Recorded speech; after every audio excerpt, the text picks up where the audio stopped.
সারা দেশে যথাযোগ্য মর্যাদায় পালিত হয়েছে আন্তর্জাতিক মে দিবস 2026। দর্শক, স্বাগত জানাচ্ছি বিবিআর নিউজে। সাথে আছি আমি তাসনিম জারা। শুনছিলেন সংবাদ শিরোনাম।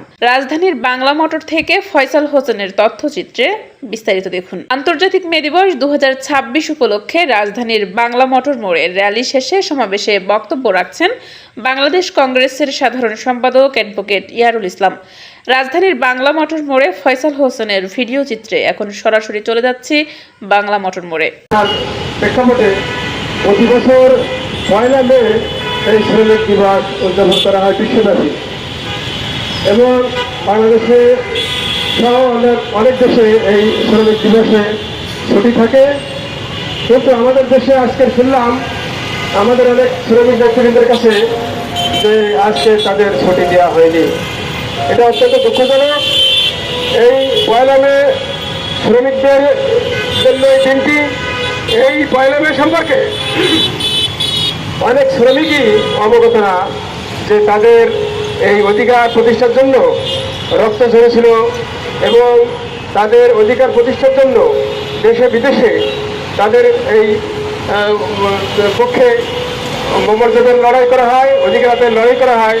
অথচ তারা আজকে দেখে যায় আমরা সমাবেশ করছি, এখানে অনেক শ্রমিক রিক্সা ভ্যান চালিয়ে আমাদের সামনে দিয়ে যাচ্ছে। অনেক পরিবহন শ্রমিকরা এই বাসে তারা শ্রম দিচ্ছে, সেবা দিচ্ছে। তো আজকের আমরা এখান থেকে বলতে চাই যে শ্রমিক ছাড়া আসলে পৃথিবী অচল। পৃথিবীর প্রত্যেকটা সৃষ্টির সূচনা হয়েছে শ্রমের বিনিময়ে, আর সেই শ্রমিকরা পৃথিবীর অনাগত কাল থেকে তারা অনেক অবহেলিত। আজকে পর্যন্ত তারা অনেক ক্ষেত্রে অধিকার বঞ্চিত। বিশেষ করে বাংলাদেশের আমাদের যে শ্রমিকরা দেশে বিদেশে যারা কর্মরত আছে, নানানভাবে তারা অধিকার বঞ্চিত, অনেক সুযোগ সুবিধা থেকে তারা বঞ্চিত। আমরা প্রতি বছর দেখি ঈদ আসলেই এই গার্মেন্টস শ্রমিকরা তাদের রাস্তায় নামতে হয় তাদের বেতনের টাকার জন্য, বোনাসের টাকার জন্য, এবং কারখানা মালিকরা তাদের প্রায় 3-4 মাস 6 মাস তাদের বেতন বোনাস তাদের বন্ধ রাখে। এটা অত্যন্ত গর্হিত কাজ। আমাদের চোখের সামনে এই শ্রমিকরা প্রতি বছর এইভাবে তাদের শ্রমিকদের বিক্ষোভের জন্য রাস্তায় নামতে হয়, এতে অনেক প্রাণহানিও ঘটে। তো এটা কেন, এর শেষ কোথায়? আমরা দেখেছি আমাদের যারা শ্রমিক বিদেশে কর্মরত তারাও তাদের ন্যায্য অধিকার পায় না। এই বিদেশ থেকে প্রতি বছর অসংখ্য লাশ আমাদের এই দেশে চলে আসে। সেখানে যারা, আমি সৌদি আরব গিয়েছি উমরা করতে, সেখানে অনেক বাংলাদেশি শ্রমিকের সাথে আমার কথা হয়েছে। তারা দেখা যাচ্ছে অনেক শ্রমিক আছে ঠিক মতো বেতন পায় না। বাংলাদেশের যে সমস্ত দূতাবাস আছে, দূতাবাসে কমপ্লেন দিয়েও দূতাবাসগুলি এই শ্রমিকদের পক্ষে কোনো কাজ করে না।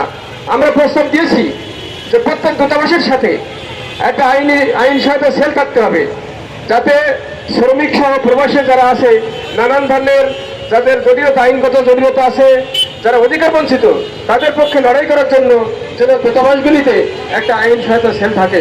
কিন্তু আজ পর্যন্ত এ ব্যাপারে সরকার কোনো রকমের কোনো পদক্ষেপ গ্রহণ করেনি। আমরা দেখেছি যে আমাদের বাংলাদেশে আজকে সরকার যে ফ্যামিলি কার্ড দিচ্ছে, এই ফ্যামিলি কার্ড এটা অপরিচিত কার্ড। এর চাইতে সরকার যে মাসে ফ্যামিলি কার্ডের জন্য যে 2,500 টাকা দেবে, এটা হয়তো অনুৎপাদনশীল একটা সেক্টর। এর চাইতে যদি সরকার আমাদের বন্ধ হওয়া শিল্প কারখানাগুলি সচল করে, আমাদের অনেক জুট মিল আছে বন্ধ হয়ে গেছে বিগত সরকার আমলে। এই আওয়ামী লীগ সরকার আমলে কিন্তু অনেক কলকারখানা আমাদের বন্ধ হয়ে আছে। এই সমস্ত বন্ধ কারখানাগুলি যদি সরকার সচল করে, তাহলে সেখানে কিন্তু কর্মসংস্থান সৃষ্টি হতে পারে। সরকার সেদিকে ভ্রুক্ষেপ না দিয়ে তারা এই সস্তা জনপ্রিয়তা পাওয়ার জন্য ফ্যামিলি কার্ডের প্রচলন করেছে।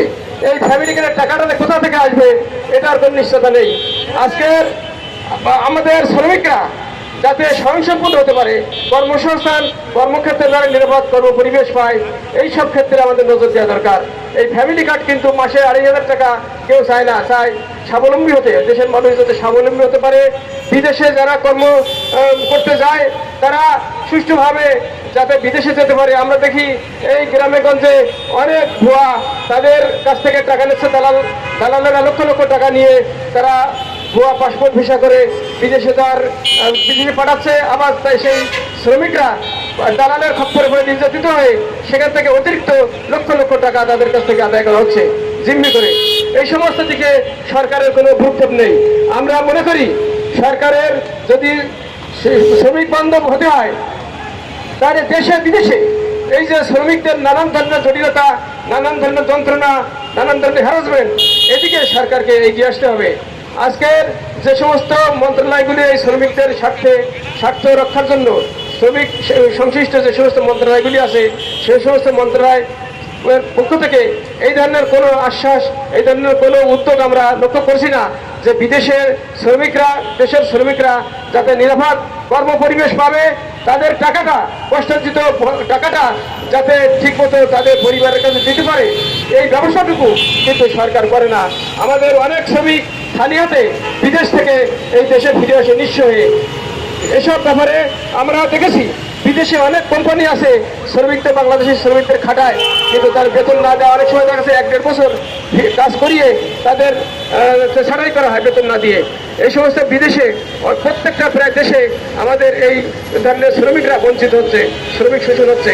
আমি সরকারকে আহ্বান জানাবো, শুধু বড় বড় কথা না বলে আপনারা কার্যকর পদক্ষেপ গ্রহণ করুন যাতে শ্রমিকরা ন্যায্য অধিকার পায়, নিরাপদ কর্ম পরিবেশ পায় এবং এদেশের উৎপাদন এবং অর্থনীতিতে তারা ভূমিকা রাখতে পারে। এই আশাবাদ ব্যক্ত করে আমি আমার বক্তব্য শেষ করছি। সবাইকে ধন্যবাদ। কংগ্রেসের মূলনীতি সুস্থ রাজনীতি।